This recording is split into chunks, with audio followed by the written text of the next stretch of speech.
वीतराग प्रभु भगवान महावीर स्वामी के पावन पवित्र श्री चरणों में कोटि से है वंदन नमन। वर्तमान आचार्य सम्राट पूज्य गुरुदेव श्री श्री मुनि जी महाराज साहब के चरणों में अनंत अनंत वंदन। आगम ज्ञाता आगम पुरुष हिमाचल केसरी उपाध्याय परवर पूज्य गुरुदेव श्री जितेंद्र मुनि जी महाराज साहब के चरणों में कोटि से है वंदन नमन। ऑनलाइन एजुकेशन के प्रणेता संघ सेतु उपाध्याय परवर पूज्य गुरुदेव श्री रविंद्र मुनि जी महाराज साहब के चरणों में वंदन नमन। ऑनलाइन एजुकेशन में पधारे हुए सभी गुरु भगवंत एवं गुणितुल्य समस्त महासाधु ग्रंथ के चरणों में वंदन नमन। ज्ञानदाता आगम प्रदाता पूज्य गुरुदेव श्री जी की प्रत्यक्ष वंदना का लाभ ले रहे हैं प्रवचन प्रभाविका उप प्रवर्तनी महासाध्वी श्री राधा जी महाराज साहब आदि थाना।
निरंतर व निर्बाध गति से चलती रहे, इस हेतु सभी तपस्वी अपना अपना सहयोग दे रहे हैं। आज की तपस्या उपाध्याय परवर अनियोग प्रवर्तक परम पूज्य श्री कन्हैया लाल जी महाराज साहब कमल के सुशिष्य तपो केसरी श्री संजय मुनि जी महाराज साहब उपवास शर्मणी सूर्या उत्तर भारतीय प्रवर्तनी डॉक्टर साध्वी श्री सरिता जी महाराज साहब की सुशिष्या घोर तपस्वी डॉक्टर साध्वी श्री सुधा पिंकी जी महाराज साहब उपवास शर्मणी गौर प्रज्ञा ज्योति डॉक्टर साध्वी श्री शिवाजी महाराज की सुशिष्या डॉक्टर साध्वी श्री शैली जी साध्वी श्री सुचिता जी साध्वी श्री शैलजी जी महाराज साहब उपवास महासाध्वी श्री करुणा जी महाराज साहब उपवास तप आराधिका साध्वी श्री हितांशी जी महाराज साहब उपवास। हम सभी तपस्वियों की तप की अनुमोदना करते हैं और उनके तप की सुख साथ पूछते हैं। अब हम पूज्य गुरुदेव श्री जी से पर्वत प्रार्थना करते हैं कि आप अपनी अमृतमय वाणी से हमें कृतार्थ करें। पधारे गुरुदेव। मथेन वंदा में सुख साथ है गुरुदेव। हाँ जी।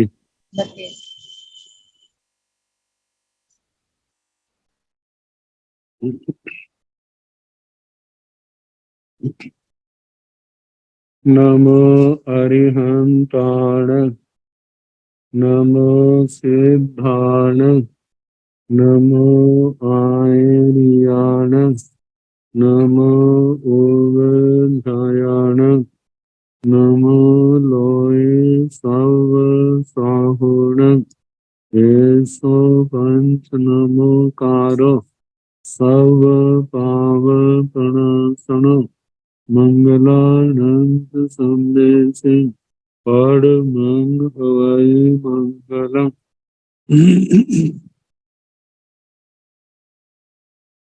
जिन शासन जिन वाणी सदा जयवंत हो श्रमण संग सदा अविचल मंगल हो।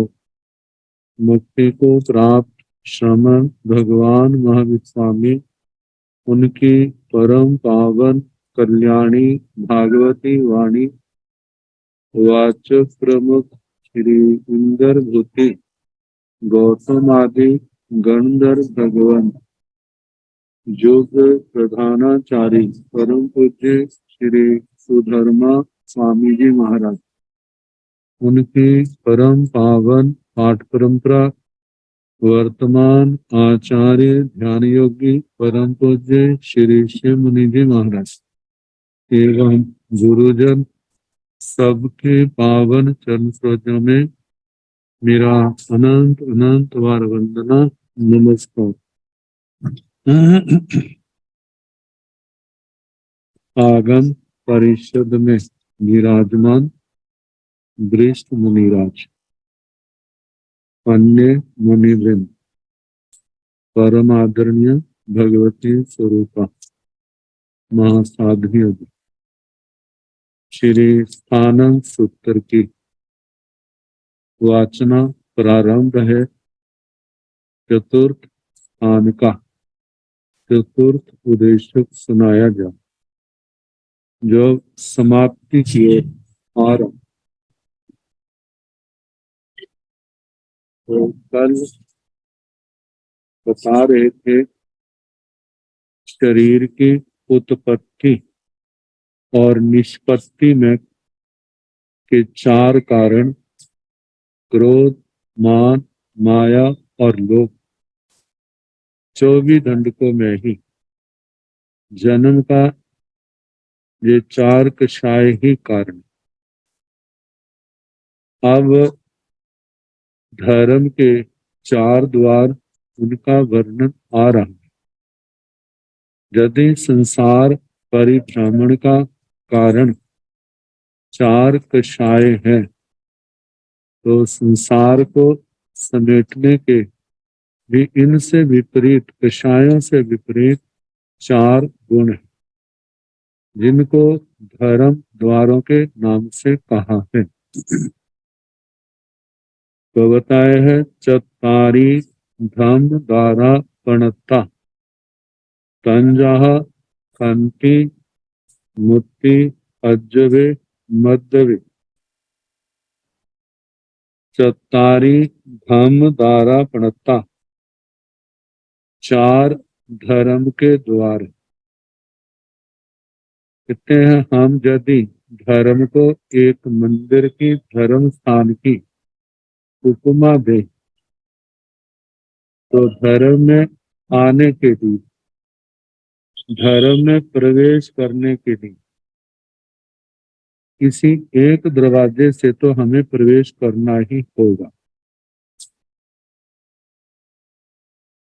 तो वो जो द्वार है, द्रव्य से तो स्थान है, उनके दरवाजे सामने आ जाते हैं, लेकिन धर्म के अंदर आने के लिए ये चार बातें हैं, चार में से एक भी हमारे जीवन में आ जाती है, तो धर्म का समस्त रूप हमारी आत्मा के अंदर प्रकट हो जाएगा, धर्म अवतरित हो जाएगा। तो बताया है कि वे चार धर्म द्वार जो है, जिनका वर्णन तंजहा, जैसे कि खंति। खंति का अर्थ है शांति। शांति, क्षमा भाव रखना। क्षमा से, क्षमा जानते हैं अच्छा है, लेकिन प्रसंग आने पर व्यक्ति जो है उस ओर से ध्यान हट जाता है। तो उसका कारण क्या है?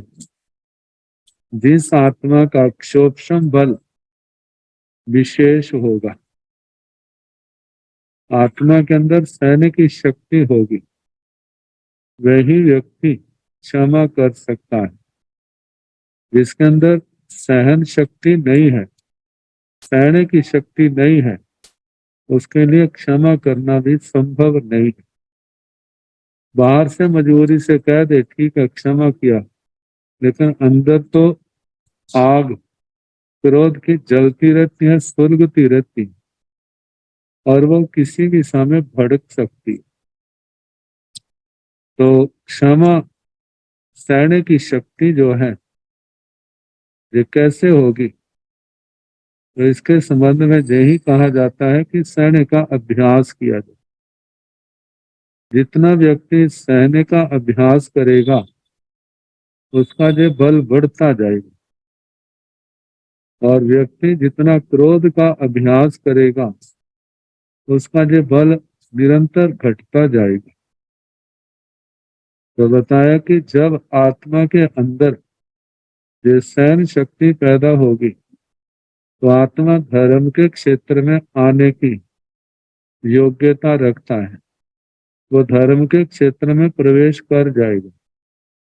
यदि सहन शक्ति नहीं है तो इसका मतलब इस ओर से धर्म भी उसके जीवन में नहीं आएगी। और दूसरा है मुक्ति। मुक्ति का संस्कृत छाया है मुक्ति। मुक्ति शब्द जो है निर्लोभता के लिए आता है। निर्लोभता संसार के पदार्थों के प्रति लालसाएं, जितनी संसार की आसक्ति है उससे ऊपर उठना। यदि हमारी आत्मा के अंदर संतोष नहीं, निर्लोभता नहीं, संसार के पदार्थों के प्रति आकर्षण है, यदि उसको हम शांत नहीं करते, खत्म नहीं करते, तो आत्मा धर्म के मार्ग से कभी भी भटक सकता है। क्योंकि जब संयम के मार्ग पर चलेगा तो आत्मा तप करेगा, संयम पालेगा, साधना करेगा, उससे पाप कर्मों में हल्कापन तो आता ही है, साथ में पुण्य की वृद्धि भी होती है। और उस आत्मा का प्रभाव दिन प्रति दिन बढ़ने लग जाता है। उस प्रभाव के कारण से संसार के प्रलोभन वो भी सामने आते। यदि आत्मा ने इन लालसाओं को नहीं जीता तो उन प्रलोभनों में पड़ करके आत्मा कभी भी धर्म से गिर सकता है। तो इसलिए भगवान ने दूसरा गुण आत्मा के लिए कहा जो धर्म का दरवाजा है, वह है मुक्ति। मुक्ति का मतलब निर्लोभता, संसार के प्रति लालसा नहीं होनी चाहिए, चाहे वह सुख है, चाहे वह भौतिक प्रतिष्ठाएं, कुछ भी हो जो आत्मा को मोक्ष मार्ग से दूर करे। ऐसे संगों से, ऐसे प्रसंगों से अपनी आत्मा को अलग रखना। तो दूसरा द्वार मुक्ति निर्लोभता। तीसरा द्वार है अज्जवे। अज्जवे का मतलब आर्जव। आर्जव शब्द ऋजु से बना है। ऋजुर भाव इति आर्जव। ऋजु का भाव, ऋजु सरल, सरलता, मन के अंदर, जीवन व्यवहार के अंदर छल, कपट, झूठ नहीं होनी चाहिए। आत्मा के अंदर सरलता। तो सरलता का मतलब किसी व्यक्ति को धोखा देने की भावना नहीं होनी चाहिए, किसी को ठगने की भावना नहीं होनी चाहिए। तो ये आत्मा तभी कर सकता है यदि आत्मा के अंदर संतोष है।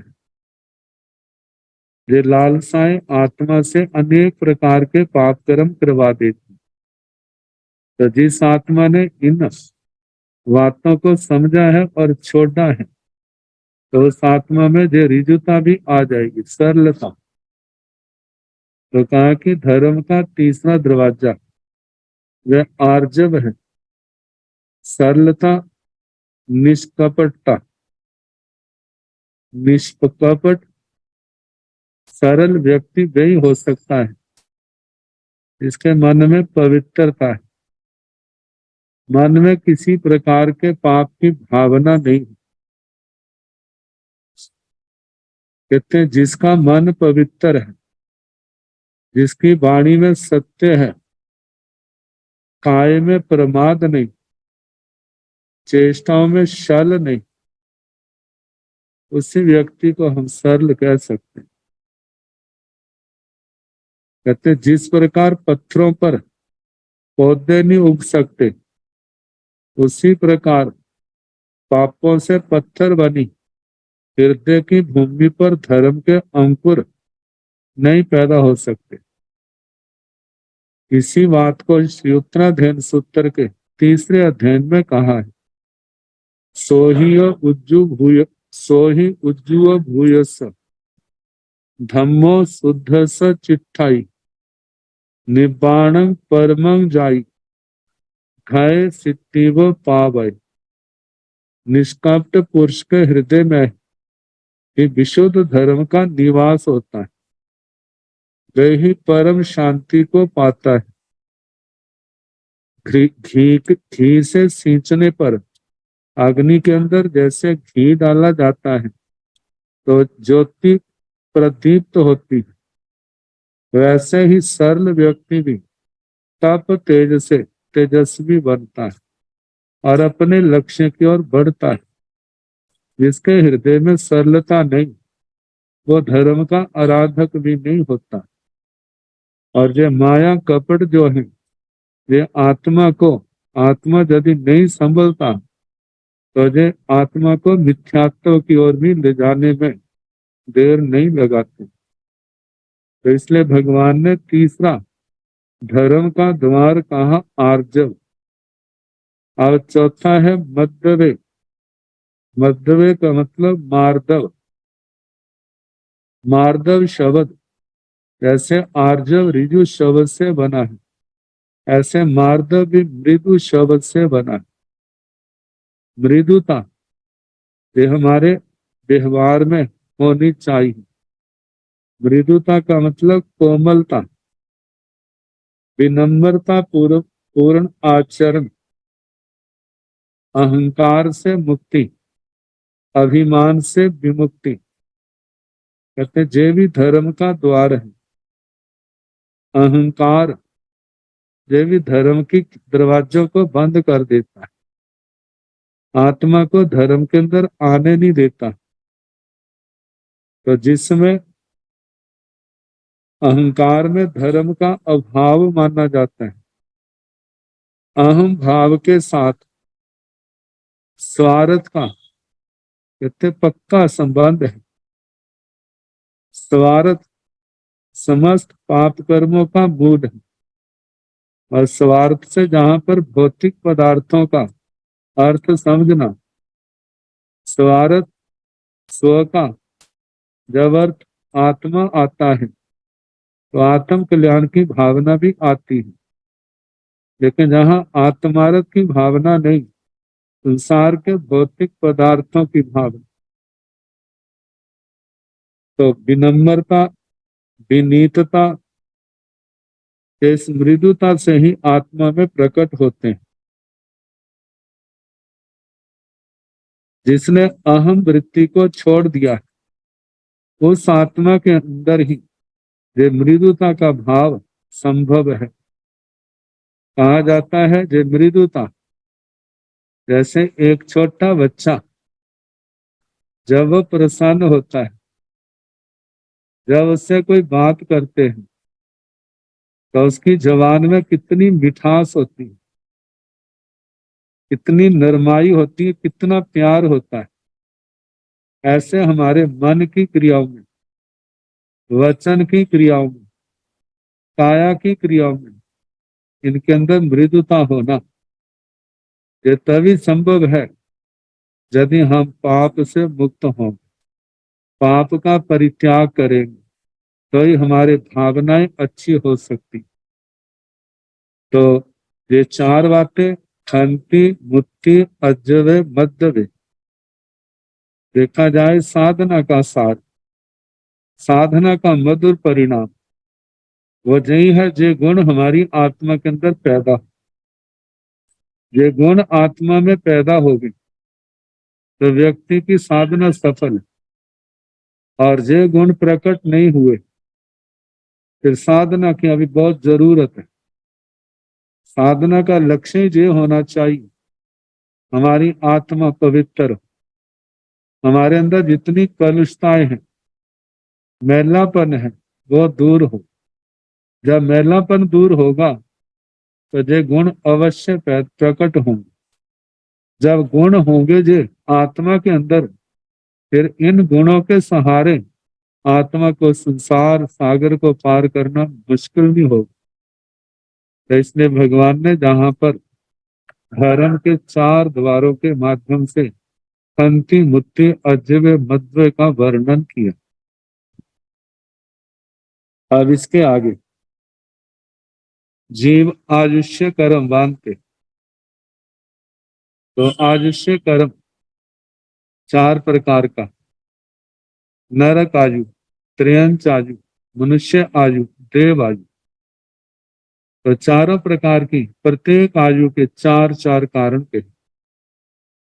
देखा जाए तो अशुभ आयु, उसका कारण व्यक्ति के द्वारा किए गए पाप कर्म ही होते, और वे पाप कर्म क्या है? 18।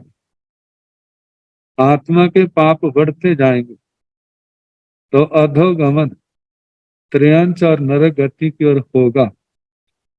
आत्मा से पाप कर्म जितने कटते जाएंगे आत्मा का ऊर्ध्व गमन होगा।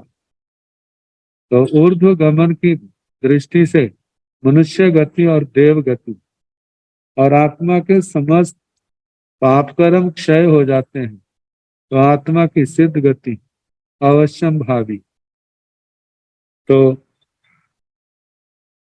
पहले नरक आयु के 4 कारण।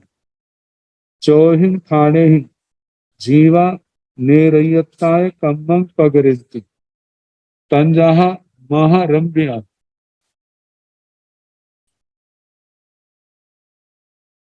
महापरिगहया पांचुंदिय बाहेण पूर्णिमा हारेण। चौहिन खाने ही जीवा त्रिक जोनियताय कम्मं पगरेंति तंजहा माइल्याय निय दिल्ल्याय अलिय वर्णेन कूड़ तुल्य कूड़ माणेन। चौहिन ठाणे ही जीवा मनुसत्ताय कम्मं पगरेंति तंजहा पगाई भद्दे आय पगाई विनीय आय साणु कोश आय अमच्छरी आय।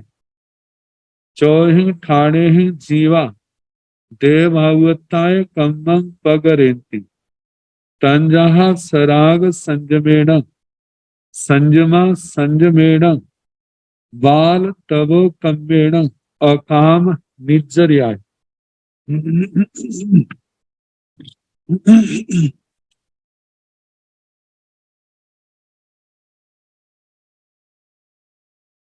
कहा जाता है आयुष्य कर्म का बंध, चारों गतियों में बंध की अपनी अपनी एक व्यवस्था जो अनादिकाल से चली आ रही। नारकी देवता और जुगलिए करोड़ पूर्व से अधिक आयु वाले इन जीवों के आयुष्य का बंध नियम से मृत्यु से 6 महीने पहले होता। शेष जो जीव है त्रयंच पंचेंद्रिय और मनुष्य, इनमें मनुष्यों में जो चरम शरीरी हैं वे तो आयु का बंध नहीं करेंगे। दूसरे जो जीव हैं त्रयंच और मनुष्य गति के, इनमें 2 प्रकार के जीव हैं, एक निरुक्रमी आयु वाले और एक सोपक्रमी आयु वाले। निरुक्रमी आयु वाले जीव तो आयुष्य का बंध जिसका जितना जीवन है जब 2 हिस्से बीत जाते हैं, एक हिस्सा रहता है, उस समय अंतर मुहूर्त का काल है, उस समय उनकी आयु का बंध निश्चित है।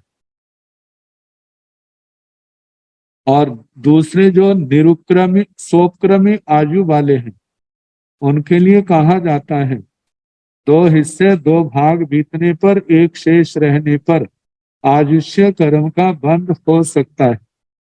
यदि हो गया तो ठीक, नहीं तो फिर शेष आयु के 3 हिस्से करते हैं, और 2 बीतने पर एक शेष रहता है तो उस समय आयुष्य का बंध हो सकता है। बंद हो गया तो ठीक, नहीं तो फिर शेष आयु के 3 हिस्से होते हैं। 2 बीतने पर तीसरा शेष रहने पर आयुष्य कर्म का बंध होता है। उस समय भी ना हो तो ऐसे ही कहा जाता है, जब तक जीव की आयुष्य का बंध नहीं होता तो उसकी मृत्यु नहीं होती, और मृत्यु से कम अंतर मुहूर्त पूर्व उसके आयुष्य कर्म का बंध तो होगा ही। तो कहा जाता है इस प्रकार आयुष्य बंध के संबंध में समय बताया, लेकिन ये भी कहा जाता है एक आभोग काल होता है, एक अनाभोग काल होता है। आभोग काल तो वह है जिस समय जिस बात में हमारा ध्यान लगा होता है, और अनाभोग काल जब हमारा ध्यान नहीं होता।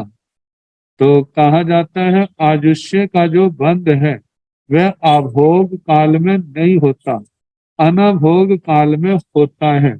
उस समय आत्मा को जे एहसास नहीं होता इस समय में आयुष्य कर्म का बंद कर रहा हूं। कोई अतिशय ज्ञानी है, आयुष्य का कर्म बांध रहे हैं, तो उनका भी आयु के समय उपयोग नहीं होगा। मेरा आयुष्य बंध रहा है, मेरा आयुष्य बंधेगा या मेरा आयुष्य बंध गया है, ये तो एहसास हो सकता है, लेकिन मेरा हो रहा है आयुष्य बंद, ऐसा एहसास अनुभव नहीं होता। तो कहा जाता है आत्मा का पराया करके जीवन जैसा होता है तो फिर आयुष्य के वैसे ही संभावना बनती है। कहा जाता है किसी का कोई पूर्व जन्म का कोई अत्यंत प्रगाढ़ कर्म भोगने का समय आ रहा है, वो पुण्य भी हो सकता है, पाप भी हो सकता है।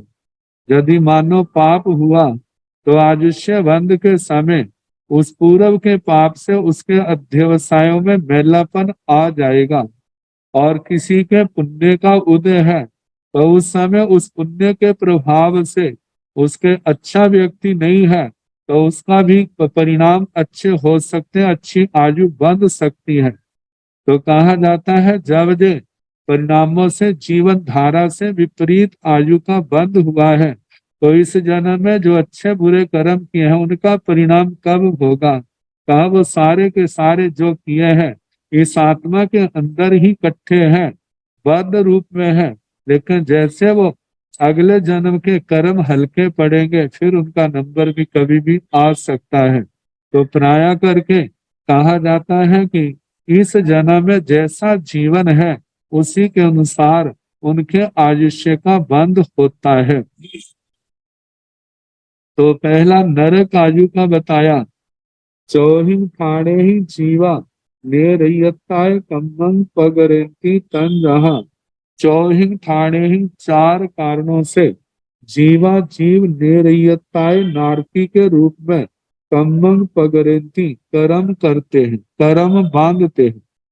तंजाहा जैसे के महारंभ आय, महारंभ ऐसे काम धंधे करने जहां पर जीवों का विनाश बहुत होता है। जीवन महारंभ ऐसे काम धंधे जहां पर आरंभ समारंभ बहुत होता है। दूसरा महापरिग्रह, महापरिग्रह, महापरिग्रह अत्यंत आसक्ति। जितने भी संसार के भौतिक पदार्थ हैं, जमीन जायदाद, राजा है तो राज्य के वृद्धि, और उसमें भी एक दूसरे राष्ट्रों को अपने अधीन में करना जिसके लिए अनेक प्रकार के युद्ध किए जाते हैं। और दूसरा कहा कि धन दौलत के आदि के संबंध में न्याय अन्याय को ना देख करके उसके पीछे अपना जीवन गवा देना। तो बताया महापरिग्रह, परिग्रह के प्रति अत्यंत आसक्ति, ये भी क्या है नरक आयु का कारण है। इन भावनाओं के अंदर नरक आयु के योग्य ही कर्म बंधते हैं। पंचेंद्रिय बहेड़ं, पंचेंद्रिय जीवों का वध करना, जहां पर जो लोग पंचेंद्रिय जीवों का वध कर रहे हैं ऐसे जीव भी नरक आयु के योग्य ही कर्म बांधते हैं। पूर्णिमा हारेण, पूर्णिम जो है जो मृतक जीव का कलेवर कहा जाता है। मरे हुए जीवों का मांस का आहार करने वाले ऐसे जीव भी नरक आयु के योग्य ही कर्म बांधते हैं। तो इस प्रकार चार कारणों से आत्मा जो है नरक आयु के योग्य कर्म करता है। महारंभ, महापरिग्रह, पूर्णिमाहार, पंचेंद्रिय वध और पूर्णिमाहार। आगे त्रियंच आयु के योग्य कर्म। चौहिंग ठाणेहिं जीवा त्रिख जोनियत्ताय कम्मं पगरेंती तंजाहा माइलियाय निय दिल्लियाय अलिय वैणेन कूड़ तुल्य कूड़ माणेन। चौहिंग ठाणेहिं जीवा, चार कारणों से जीव त्रिख जोनियताय, त्रियंच जोनि के रूप में कम्मं पगरेंती कर्म करते हैं, कर्म बांधते हैं। तंजहा जैसे कि माँ इल्ली आए, माया से, छल कपट करने से। निय दिल्या निकृति, गूढ़ माया, ऐसे छल कपट करना दूसरा ठगा जाए इसको पता ना चले। और तीसरा है अलिय वैणन, अलीक वचन। अलीक वचन कहते हैं झूठ बोलना, किसी पर झूठा दोषारोपण लगाना। कूड़ तुल, कूड़ तुल कूड़ माणे, कूड़ का मतलब झूठा खोटा, तोल कैसा है वो भी खोटा है। लेने के पत्थर और हैं, देने के पत्थर और हैं, उनके अंदर छल है। कूड़ माणेन, जो मीटर आदि से गज आदि से मापा जाता है उसके अंदर भी खोट है। तो ऐसा जिनका तोल भी खोटा है और माप भी खोटा है, ऐसे जीव भी जो है त्रियंच गति के योग्य कर्मों को बांधते हैं। आगे चौहिं ठाणे ही जीवा मनुष्यताय कम्मं पगरेंती, चार कारणों से जीव मनुष्य भाव के योग्य, मनुष्य गति के योग्य जो है कर्म बांधते हैं। तंजहा जैसे के पगाई भद्दे आए, पगाई बीणीय आए, साणु कोस्य आए और मत्सरी आए। तंजहा जैसे के पगाई भद्दे आए, जो प्रकृति से भद्दर है, प्रकृति से भला है।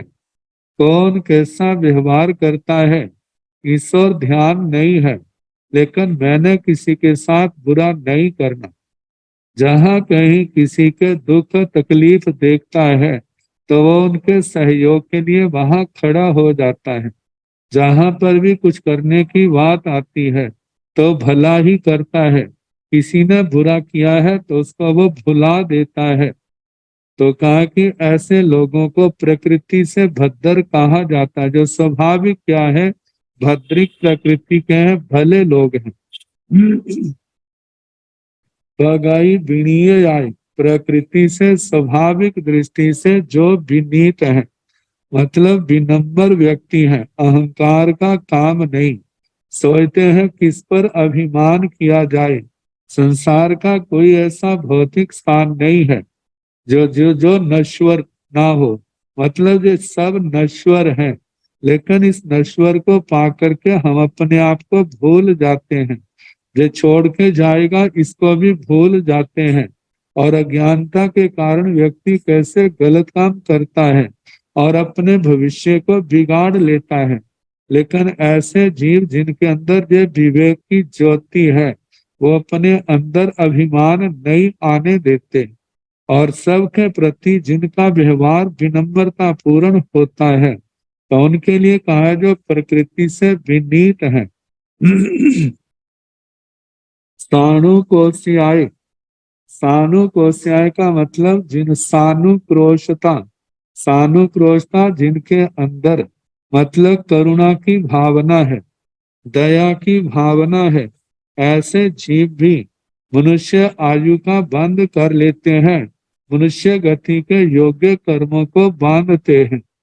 अमत्सरी आय, अमत्सरिकता, मतलब किसी के प्रति मात्सर्य भाव नहीं, ईर्ष्या का भाव नहीं। कोई आगे बढ़ता है तो उनके प्रति प्रमोद की भावना आती है। किसी के आगे क्यों बढ़ रहा है उसको देख करके जलना, जो आगे ना बढ़ सके फिर ऐसा प्रयास करना, तो ऐसे व्यक्तियों के लिए ईर्ष्यालु के नाम से कहा जाता है। लेकिन जिसके अंदर ये दोष नहीं है, बढ़तों को देख करके उनके प्रति अनुमोदना के भाव है, प्रमोद भावना है, और जो बढ़ना चाहते हैं तो उनके प्रति सहयोग की भावना है, तो कहा जाता है ये चौथा गुण है अमत्सरिकता, किसी के प्रति मात्सर्य ईर्ष्या का भाव नहीं। तो इन चार कारणों से आत्मा जो है वह मनुष्य जीवन के, मनुष्य आयु के योग्य कर्मों का उपार्जन करता है। आगे बताया है चौही ठाणे ही जीवा देवावताय कम्मं पगरेन्ति तंजः सराग संयमेन संयमेन वाल तव कम्मेण अकाम निचर्याय। चौहिंग ठाणे ही चार कारणों से जीव देवावताय कम्मं पगरेन्ति, देव आयु के रूप में कर्म बांधते हैं, देवगति के रूप में कर्म बांधते हैं। तंजहा जैसे के सराग संयमेन, सराग संयम, संयमा संयमेन, संयमा संयम, वाल तवो कम्मेण, बाल तप कर्म, अकाम निश्रियाय, अकाम निर्जरा से। तो बताया है सराग संयमेन, सराग संयम। सराग संयम का मतलब क्या है? जिस आत्मा ने निर्ग्रंथ प्रवचन को सुन करके साधु जीवन लिया है, साध्वी जीवन लिया है, महाव्रतों का पालन कर रहे हैं, 17 प्रकार के संयम का और 12 प्रकार के तप का आराधन कर रहे हैं।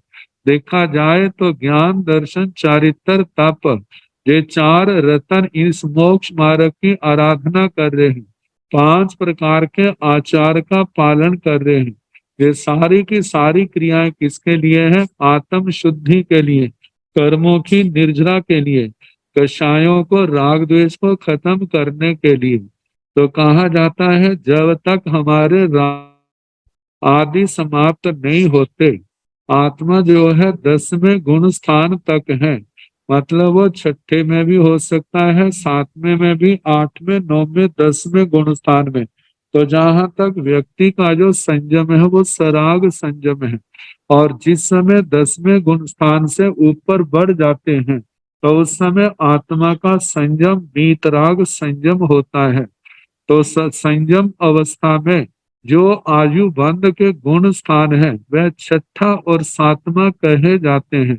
8वें 9वें गुण स्थान में, 10वें गुण स्थान में आयुष्य का बंध नहीं होता, चाहे वो सराग संयम है। कहा जाता है छठे गुण स्थान में जो संयम पालन करने वाले हैं उनके आयुष्य का जो बंध है वो छठे गुण स्थान में ही होता है। और कभी ऐसा भी हो सकता है छठे गुण स्थान में आत्मा ने आयुष्य को बांधना शुरू किया, लेकिन इस बीच में ही वो 7वें गुण स्थान में चले गए।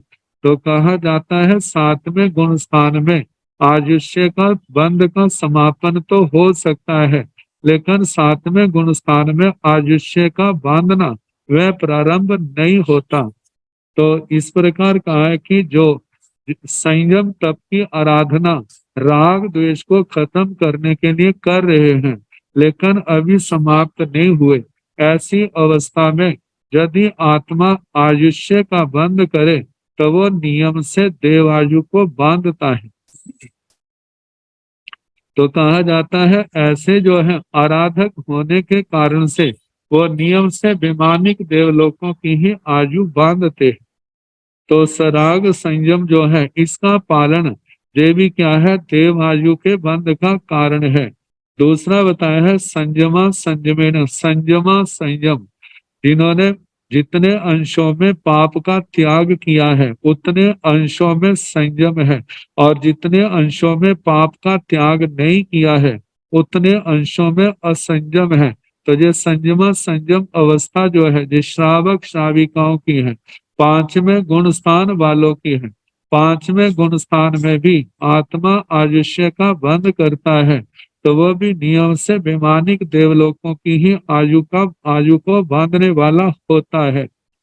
और तीसरा जो कहा है बाल तवो कम्बेण, बाल तप कर्म से जो जीव मिथ्या दृष्टि है, नाना प्रकार के नियम उपनियमों का पालन करते हैं, नाना प्रकार की तपस्याएं करते हैं, ऐसे जीव भी यदि आयुष्य का बंद करे तो वो देव आयु का बंद करते हैं। तो ऐसे जीव जो है वो भवनपति, बाणव्यंतर, ज्योतिषी, वैमानिक, इन चारों श्रेणियों में किसी की भी आयु का बंद कर सकते हैं।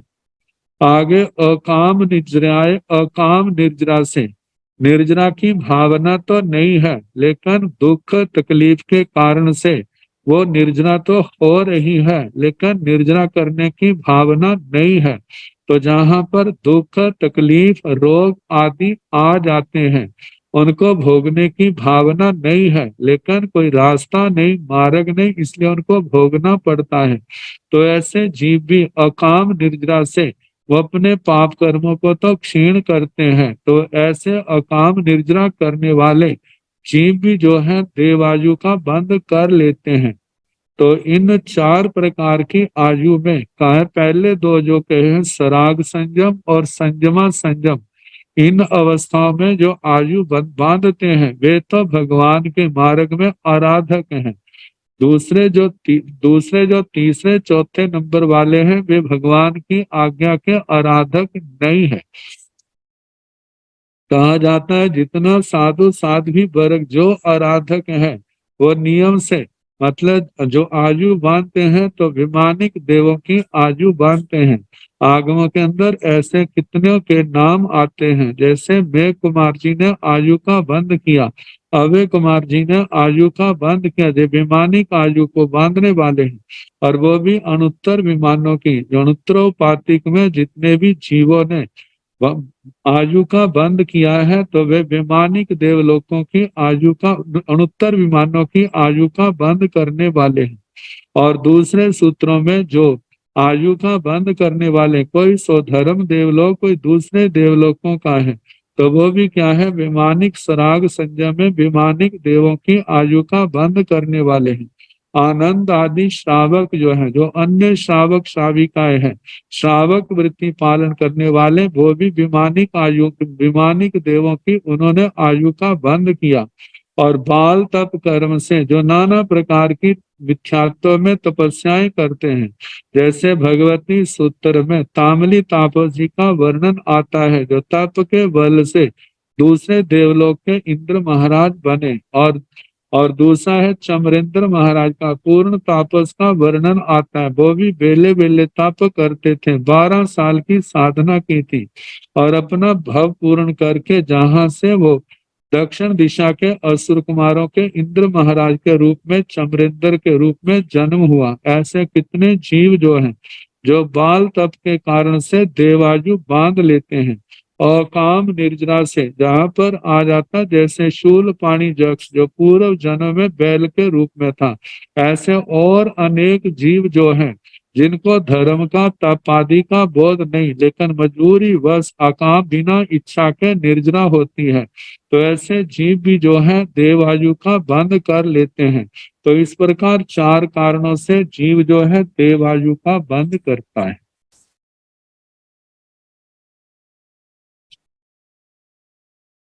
अब इसके आगे चतुर्विध वाद्य नाट्य आदि का वर्णन। चौवीहे बज्जे पणत्ते तंजाहा तत्ते बीतत्ते घणे झुसीर। चौवीहे नट्टे पणत्ते तंजाहा आंचिये रिभिये आरभड़े भी सोले। चौवीहे गे पणत्ते तंजाहा उखिताय पत्ताय मंदाय रो विंदाय। चौवीहे मल्ले पणत्ते तंजाहा गंथी में बेढ़ी में उरी में संघाई में। चौवीह अलंकारे पणत्ते तंजाह केशालंकारे बत्थालंकारे मल्लालंकारे आभरणालंकारे। चौवीह अभिनय पणत्ते तंजाह दीठंतिये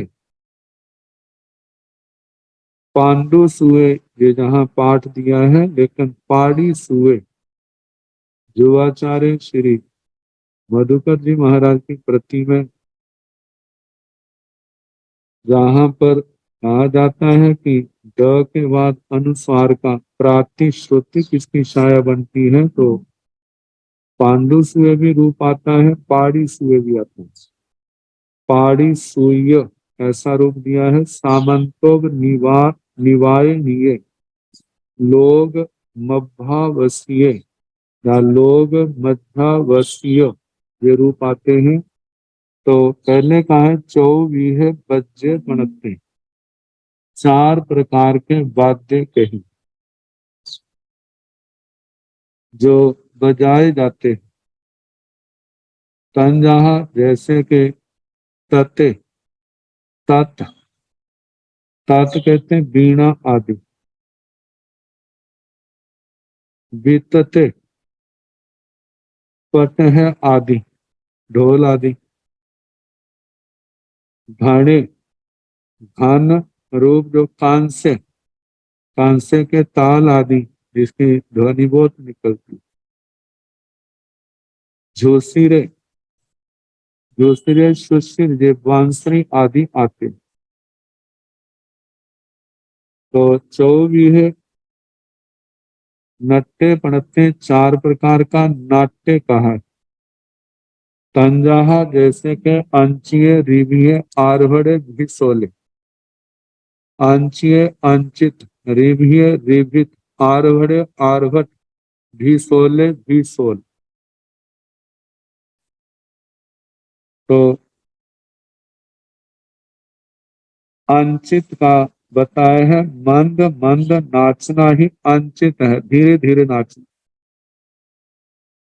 रिभित है गीत की संज्ञा पूर्वक नाचना, जैसे गीत के अंदर प्रसंग आते हैं, उतार चढ़ाव आता है, उसी के अनुसार नाचते।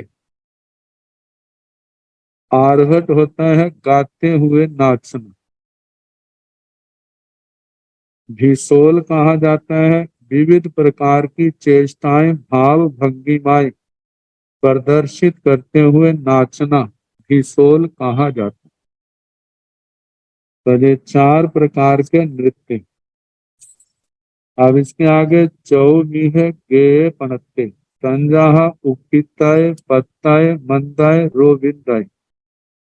चौवीह गेय पणत्ते चार प्रकार का गेय, गेय का मतलब गाने योग्य कहाँ है। तंजाहा जैसे के उखिताय उतक शितक पत्ताय पत्रक मंदाय मंदक रोविंदाय रोविंद। तो इनके संबंध में कहा जाता है ये गीत चार प्रकार के। आरंभ में मधुरता से गाना उत्क्षिप्त कहलाता है, जैसे आवाज उठाना। मध्य में गीत को ऊंचे स्वर से गाना पत्रक कहलाता है। गीत को उतारना मतलब मंदक कहा जाता है। अंत में गीत को धीमे स्वर से पूर्ण करना रोविंदक कहलाता है। अब इसके आगे चौवीह मल्ले पणत्ते संजाहा गंथी में बेढ़ी में पूरी में संघाई में। चौवीह मल्ले पणत्ते चार प्रकार की मालाएं कही। गंथी में जो गूंथी हुई,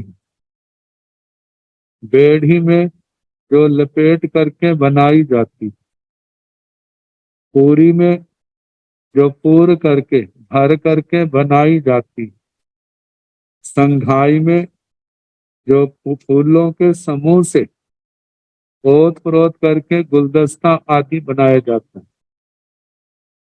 तो इनके बारे में कहा है फूलों को एक सूत्र में गूंथकर बनाई गई माला को ग्रंथिम कहा जाता है। फूलों को मुकुट आदि से बेष्टित करके माला बनाना बेष्टिम, बांस की टोकरी, पीतल के गुलदस्तों और इसी प्रकार के अन्य पदार्थों को फूलों से पूर्ण करना, भरना, वह जो है पूरिम कहलाता है। अनेक प्रकार की पुष्प मालाएं आदि के समूह से बने हुए पुष्पों के कलात्मक उपकरणों को संघातिम कहा जाता है। अब इसके आगे 24वीं है अलंकारे पणत्ते। तंजाहा केशालंकारे, बत्थालंकारे, मल्लालंकारे, आभरणालंकार। चार प्रकार के अलंकार के हैं। सजावट, सजाना। तंजाहा जैसे के केशालंकारे, केशों का अलंकार। बत्थालंकारे, वस्त्रों का अलंकार। मल्लालंकारे, माला का अलंकार। आभरणालंकारे, गहनों का, आभूषणों का अलंकार। तो केशालंकार में कहा है, अनेक प्रकार की केश रचना को केशालंकार कहा जाता है। ऐसे वस्त्रों के द्वारा शरीर को सजाना वस्त्रालंकार है। भूषणों के द्वारा शरीर को सजाना आभरणालंकार है। नाना प्रकार की मालाओं के द्वारा शरीर को सजाना मालालंकार है। इन अलंकारों से शरीर की सुंदरता और रूप का सौंदर्य बढ़ जाता है। इतना ही नहीं, काम सूत्रों में इनको कामोत्पादक भी माना गया है। कहा जाता है ये वेशभूषा जो है ज्यादा करके अंदर के सोए विकारों को जगाने का कारण बनते। तो मुमुक्षु आत्माओं के लिए तो भगवान का निर्देश है इन सब से बच के रहना। जितना बच के रहेंगे साधना निर्दोष रहेगी, और इन चक्करों में पड़ेंगे तो साधना के अंदर उतने ही दोष आएंगे। तो अब इसके आगे कहा 24वीं है अभिनय पणत्ते। तंजहा दिठंतिये पाडुस पाड़ीसुए सामंतो सामंतो वायनीय लोग मध्यावसीय। 24वीं है अभिनय पणत्ते। चार प्रकार का अभिनय कहा है। तंजहा जैसे कि दिठंतिये, दार्ष्टान्तिक। इसके संबंध में कहा जाता है किसी घटना विशेष का अभिनय करना, नाटक के रूप में दिखाना। और दूसरा बताया है पाड़ीसुए प्रातिश्रुत, प्रातिश्रुतिक रामायण महाभारत आदि का अभिनय करना। और तीसरा बताया है सामंतो वायनीय, सामंतोपनिपातिक। इसके संबंध में बताया है राजा मंत्री आदि का अभिनय करना।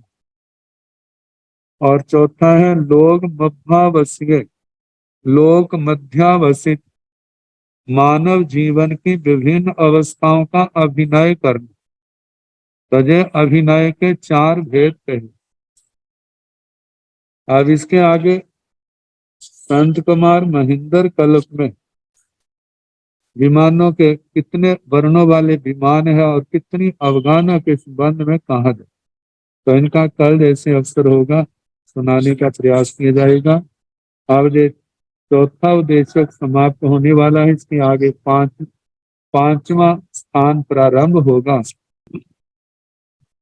नमो अरिहंताण, नमो सिद्धाण, नमो आयरियाण, नमो ओवध्यायाण, नमो लोये सब साहुण, 105 नमोकारो सब पावपनासनो, मंगलानंद संदेशिं परमं हवाई मंगलम।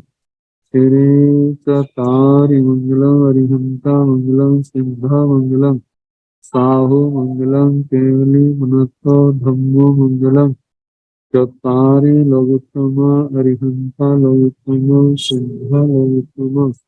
साहु लघुतमो केवली गुणतो भंगु लघुतमो चतारी शरणं प्रवज्जामि अरिहन्ते शरणं प्रवज्जामि सिद्धे शरणं प्रवज्जामि साहु शरणं प्रवज्जामि केवली गुणतो भंगु शरणं प्रवज्जामि चार चरणे सुख करने दुख करने मंगल करने और चरना नहीं कोई जो भव प्राणी आश्चर्य क्षय सबको यथा योग्य वंदना सुख साथ।